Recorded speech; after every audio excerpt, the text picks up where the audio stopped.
বরিশাল নগরীর অশ্বিনী কুমার টাউন হলে বাংলাদেশ ইসলামী ছাত্র শিবিরের সাথী সমাবেশ অনুষ্ঠিত হয়েছে। বিস্তারিত থাকছে বরিশাল প্রতিনিধি হাওলাদার রাসেলের প্রতিবেদনে। শনিবার দিনব্যাপী সাথী সমাবেশের কর্মসূচি পালিত হয়। বাংলাদেশ ইসলামী ছাত্র শিবির কেন্দ্রীয় তথ্য সম্পাদক গালিব আবদুল্লাহর সভাপতিত্বে সাথী সমাবেশে প্রধান অতিথি হিসেবে উপস্থিত ছিলেন বাংলাদেশ ইসলামী ছাত্র শিবিরের সেক্রেটারি জেনারেল জাহিদুল ইসলাম। প্রধান বক্তা হিসেবে উপস্থিত ছিলেন বাংলাদেশ জামায়াতে ইসলামী বরিশাল মহানগরের আমির অধ্যক্ষ জহির উদ্দিন মোহাম্মদ বাবুর।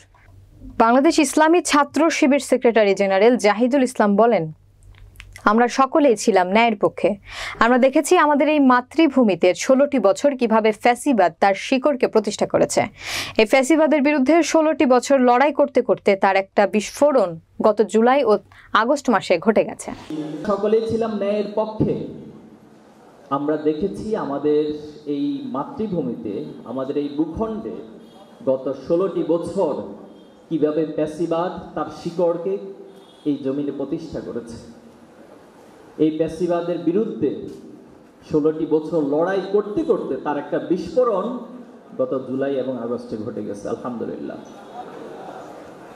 তো এই আন্দোলনের যে মূল থিম, সে মূল থিমটা হলো ঐক্যবদ্ধ থাকা, যেটা অতীতে আমরা দেখেছি বিভিন্ন দল, বিভিন্ন মত, বিভিন্ন আলাদা আলাদা আদর্শগুলো এই ফ্যাসিবাদের বিরুদ্ধে লড়াই করেছে। ছিল, বর্তমানে যা আছে, ভবিষ্যতে তাই থাকবে।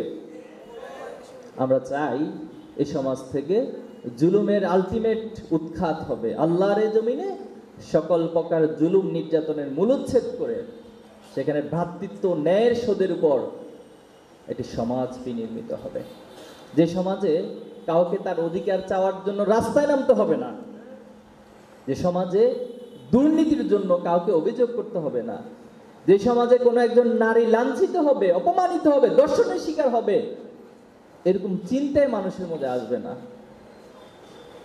আমরা সেই সমাজটা চাই যে সমাজে রাতের বেলায় দরজার লক একটা না 3টা লাগিয়ে ঘুমাইতে হবে না, কোনো লকই থাকবে না সেখানে। এই মানসিকতা নিয়ে ঘুমাতে যাবে যে আমার এই সম্পদ, এমন কোনো সমাজে মানুষ থাকবে না যে সে রাতের বেলা আমার সম্পদ চুরি করে নিয়ে যাবে। এরকম একটা আশ্বস্ত প্রশান্ত মন নিয়ে সবাই ঘুমোতে যাবে।